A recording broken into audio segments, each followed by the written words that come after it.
안녕하세요. 저는 딸아이를 키우며 소소한 행복을 누리면서 살고 있었는데요. 작년에 한 통의 충격적인 전화를 받아 이런저런 감정에 눈물을 쏟아낸 일이 있었어요.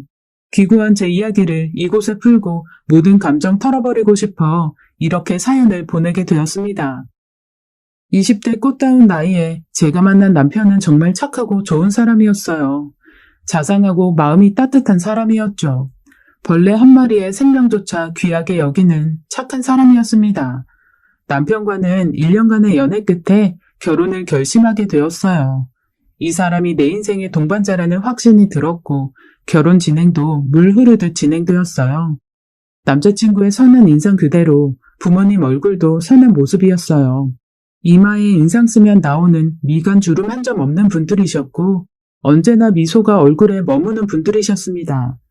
특히 남편이 시어머니를 많이 닮았었는데 시어머니 성격이 너무 좋으셨어요. 배려심은 물론이고 말 한마디를 하실 때도 상대방의 기분을 상하게 하는 법이 없으셨죠. 저는 그런 시어머니를 보면 꽃보다 아름다운 사람이라는 말이 절로 떠올랐어요. 결혼 후 제가 마주한 시어머니는 결혼 전과 다름없이 무척 잘해주셨고 저는 좋은 시어머니를 만나 진정한 가족을 이룬 복받은 사람이라 생각했습니다. 저에겐 부모님이 안 계세요. 어릴 때 두 분 다 사고로 돌아가셔서 보육원에서 자랐습니다. 고등학교를 마치자마자 스스로 돈을 벌기 위해 기회가 되는 대로 열심히 일했어요. 마트 캐셔와 빵집 알바 등 여러 가지 일들을 하면서 저 스스로 자립해 나갔죠. 제가 25살 무렵에 일 다니던 마트가 멀리 이전하게 되면서 어쩔 수 없이 일을 그만두게 되었어요. 저는 다시 일을 구하려고 구직 사이트를 보게 되었죠. 가까운 곳 중에 마트나 빵집 아르바이트 직원 구하는 게 없어서 허탈해하고 있는데 카네이션 파는 알바가 눈에 들어왔습니다. 그때가 5월이었어요.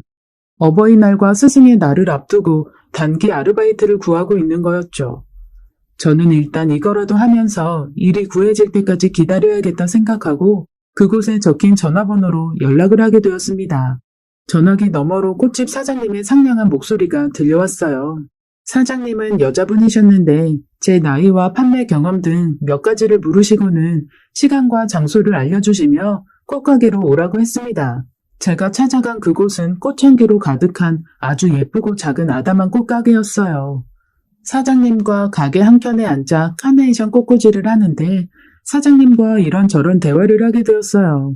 나이, 사는 곳 등 이것저것을 물으시다 부모님이랑 같이 사는지도 물으셔서 제 이야기를 들려드리게 되었습니다.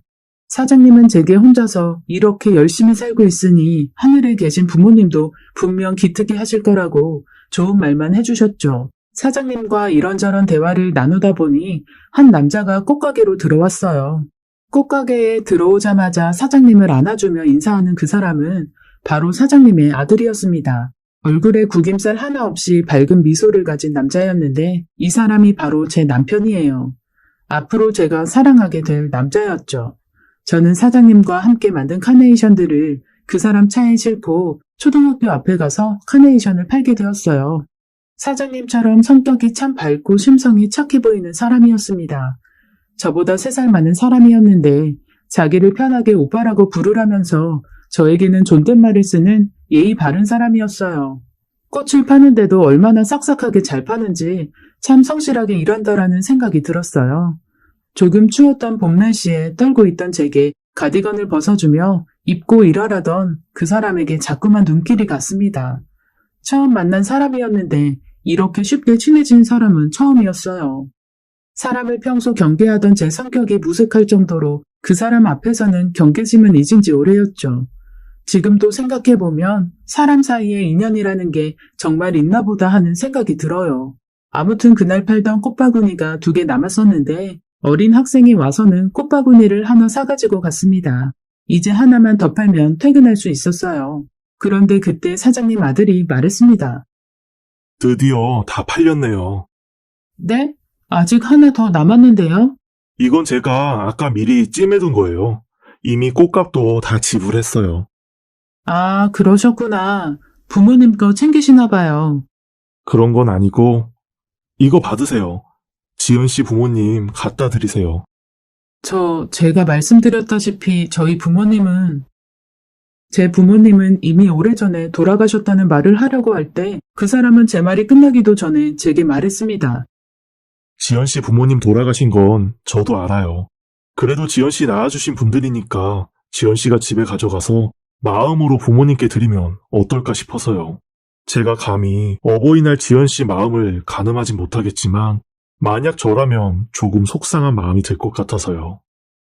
멋쩍게 그 말을 건네는 그 남자의 따뜻한 마음이 그대로 전해졌습니다. 그날 집으로 가 많은 생각들이 들었어요. 그동안 사는 것에만 바빠서였을까? 왜 난 한 번도 우리 부모님 어버이날 챙길 생각을 못했을까? 그저 부모님이 돌아가시고 안 계시니까 나는 카네이션 살 일이 없다고만 생각했는데 그게 아니었어요. 제가 너무 무심하게 살기에만 급급해 뒤를 돌아보지 않고 살았었습니다. 그날 제 손에 들린 꽃바구니를 집으로 가져와 오래 묵혀두었던 부모님 사진을 꺼내어 그 앞에 놓아드렸어요. 그리고 오랫동안 잊어왔던 그리움의 감정이 떠올라 눈물이 조금 흘렀던 것 같아요. 그 후로도 며칠 더 그 사람과 함께 학교 앞이나 아파트 앞에 자판을 놓고 꽃을 팔았어요. 일하는 시간이 즐거운 건 처음이었습니다. 그저 돈을 벌기 위해 일하러 나가는 게 아니라 그 사람을 만나기 위해 설레어하며 일을 하러 갔던 기억이 나네요. 그리고 스승의 날을 마지막으로 그 사람과는 헤어져서 이제 다시는 보지 못하겠구나 하는 마음 때문에 속으로 몰래 속상해하고 있었어요. 꽃이 빠르게 팔려나가는 게 싫을 정도였죠. 이 꽃이 다 팔리면 더 이상 이 남자를 만날 수가 없겠지 하는 아쉬운 마음이 들었습니다. 하지만 제 맘도 모르고 손님들은 저와 사장님이 만든 꽃들을 예쁘다며 하나둘 사갔고 결국엔 모두 팔려버렸어요. 사장님 아들은 그런 제 맘도 모르고 지연 씨, 그동안 수고 많았어요. 지연 씨랑 일하는 동안 덕분에 하나도 안 심심하고 즐거웠네요. 오늘로 지연 씨 알바도 끝이네요. 라며 마지막 인사말 같은 인사를 건넸습니다.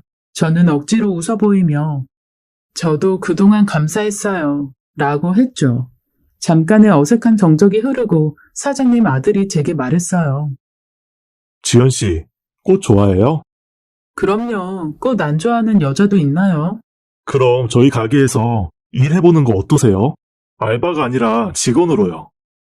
알고 보니 사장님이 분점을 낼 계획 중이었는데 그곳에서 일할 사람이 필요한 거였어요. 저는 분점이 자리 잡는 대로 그곳에서 사장님 아들과 함께 일하게 되었습니다. 그곳에서 저희 둘의 사랑은 싹이 텄고 1년간의 연애 끝에 결혼을 하게 되었어요. 그때 제 나이 26살이었어요. 돌이켜보면 제 인생에서 가장 빛나고 행복한 날들이 이때였던 것 같아요. 하루하루가 모두 새롭고 즐겁고 행복했죠. 연애에서 결혼까지 모든 게 제가 꿈에 그리던 모습이었습니다. 제가 고아 출신이라는 걸 잊게 해주실 만큼 시부모님들은 제게 말 한마디도 그냥 하지 않으셨어요. 시부모님의 말 속에는 늘 배려심이 숨어 있었습니다. 우리 예쁜 며느리라는 말을 입에 달고 사셨습니다. 시부모님과 남편의 사랑 속에서 저는 아기를 갖게 되었어요. 시부모님은 저와 남편 못지않게 무척 기뻐해 주셨어요. 제 남편보다도 제가 먹고 싶은 것들을 더 잘 챙겨주셨죠. 임신하고 점점 배가 나오기 시작할 때 시어머니가 저를 데리고 옷가게를 가셔서는 손수 인부복도 사주셨어요. 매장에서 제일 좋은 옷을 골라서 입어보라고 하셨고 거울 앞에 서 있는 절 보면서 아이고 우리 딸 예쁘다 라고 하시곤 했죠. 시어머니는 저를 평소에 딸이라 불렀습니다. 우리 딸이 저를 부르는 호칭이었죠. 시어머니는 제게 엄마라 부르라고 하셨어요.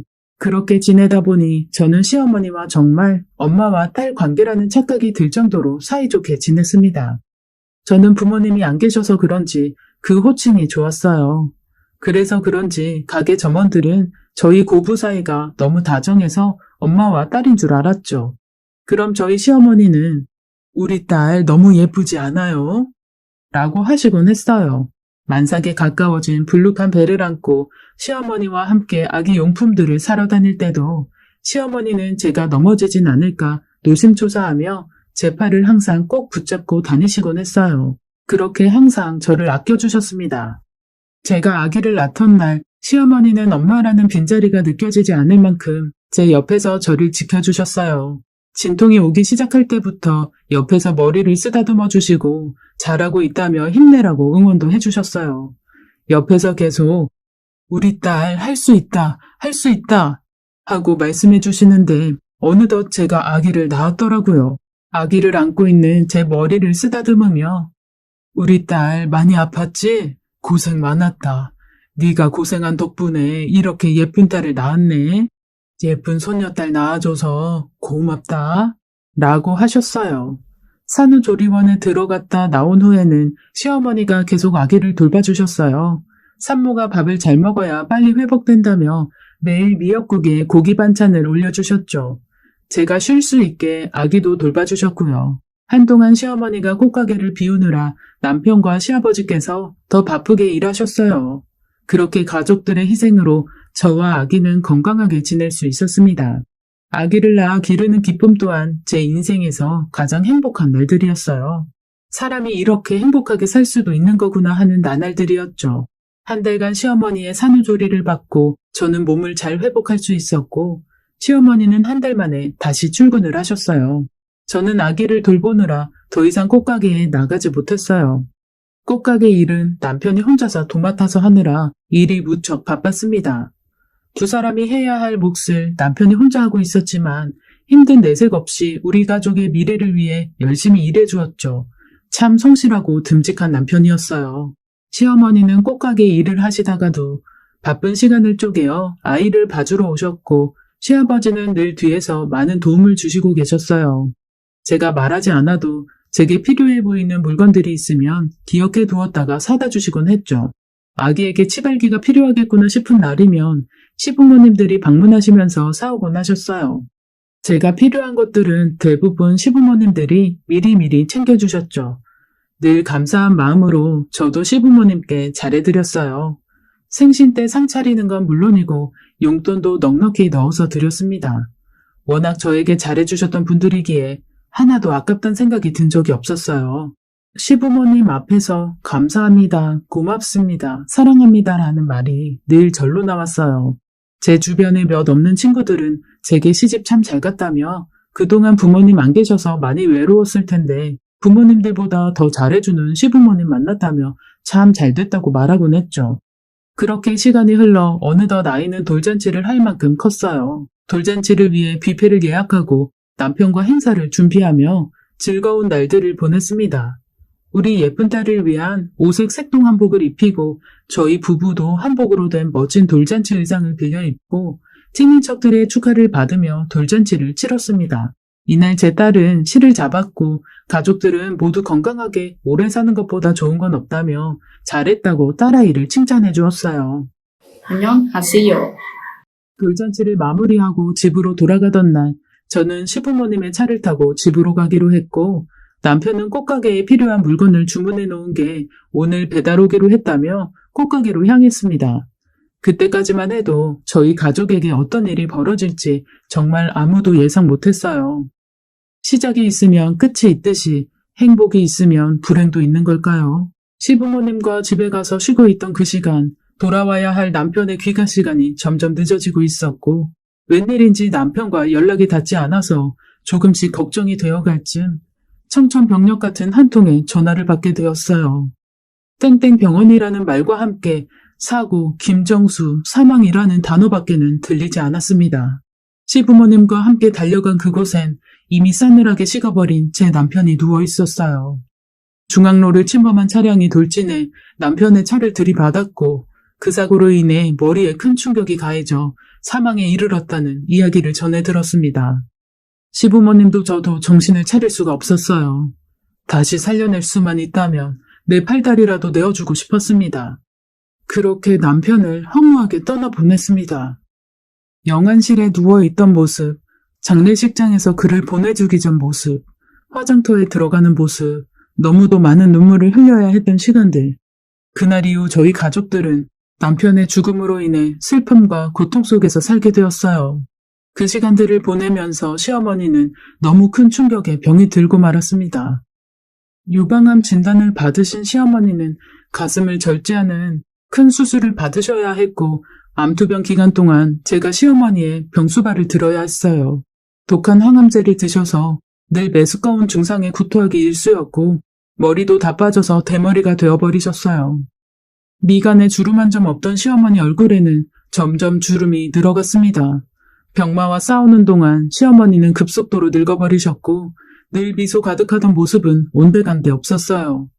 그런 와중에 시어머니는 제게 늘상 미안하다는 말을 입에 달고 사셨습니다. 너도 힘든데 나까지 아파서 미안하다. 내가 아파서 네가 고생이 많구나.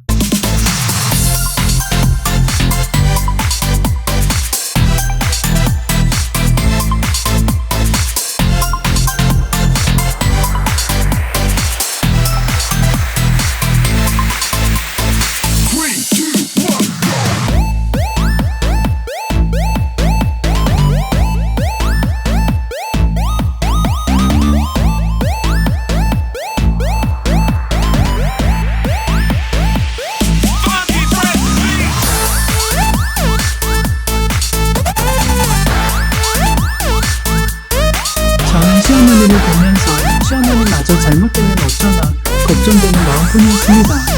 그렇게 2년 정도 지나자 다행히 시어머니는 점점 몸이 회복되어 가셨고 이제는 건강관리하며 정기검진만 잘 받으면 된다는 의사의 말을 듣게 되었어요.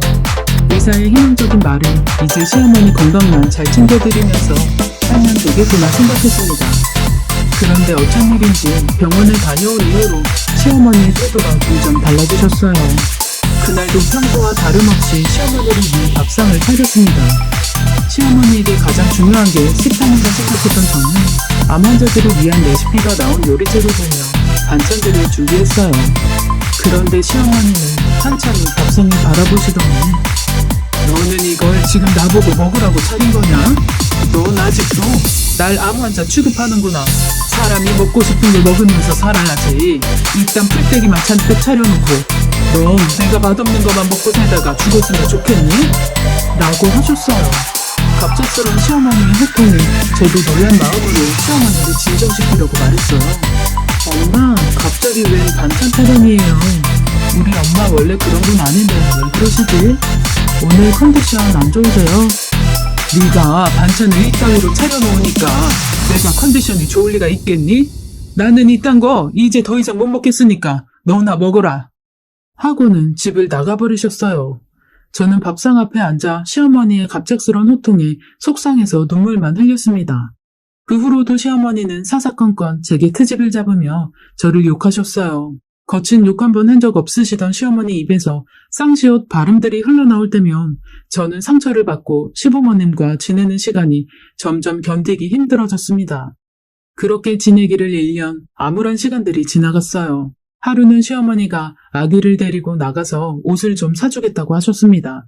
남편이 그렇게 가고 시어머니가 병으로 집에서만 지내느라 옷가게에 가본 게 언제인지 까마득했어요. 아기 옷이 급히 필요할 때마다 집 앞에 있는 아동복 가게에서 간간히 사입히는 게 다였었죠. 정말 오랜만에 하는 외출이었어요. 이날은 시어머니 기분이 좋아 보여서 저도 덩달아 기분 좋게 따라 나섰어요. 그날따라 시어머니가 아기 옷을 아주 많이 사주셨습니다. 지금 입으면 맞지도 않을 큰 치수의 옷들까지 다 합해서 12벌 정도 샀던 것 같아요. 아기 옷을 열심히 골라주시는 시어머니를 보며 옛날에 제 옷 사입혀주시던 것도 생각이 나서 저는 애교랍시고 시어머니께 아양을 떨었습니다. 엄마, 아기 옷만 사주지 말고 저도 옷 좀 사주세요. 네? 그러자 순간 제 눈앞에 불꽃이 번쩍 튀었고 눈앞이 깜깜했습니다. 어느새 시어머니께서 손바닥으로 제 뺨을 내리치셨던 거예요. 너는 이제 네 남편 죽은 건 벌써 다 잊었냐? 실실거리면서 내 앞에서 그만 좀 웃어. 그리고 그 엄마 소리 좀 이제 집어치워라.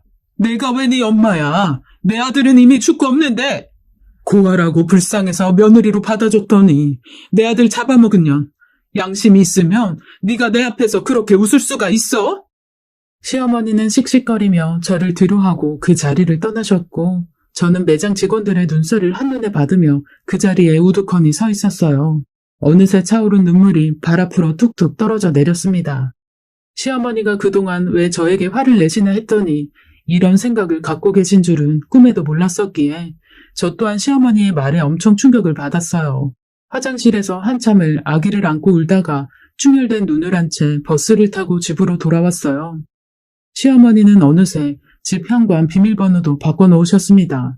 저는 하루 종일 아기를 안고 문 밖에 서 있었고 퇴근하는 시아버지가 저를 보시고는 집으로 데리고 들어가셨어요.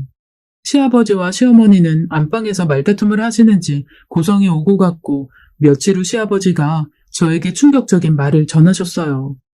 너희 시어머니가 아직 많이 힘든가 봐. 그래서 많이 생각을 해봤는데 아무래도 네가 이 집을 나가는 게 좋겠다.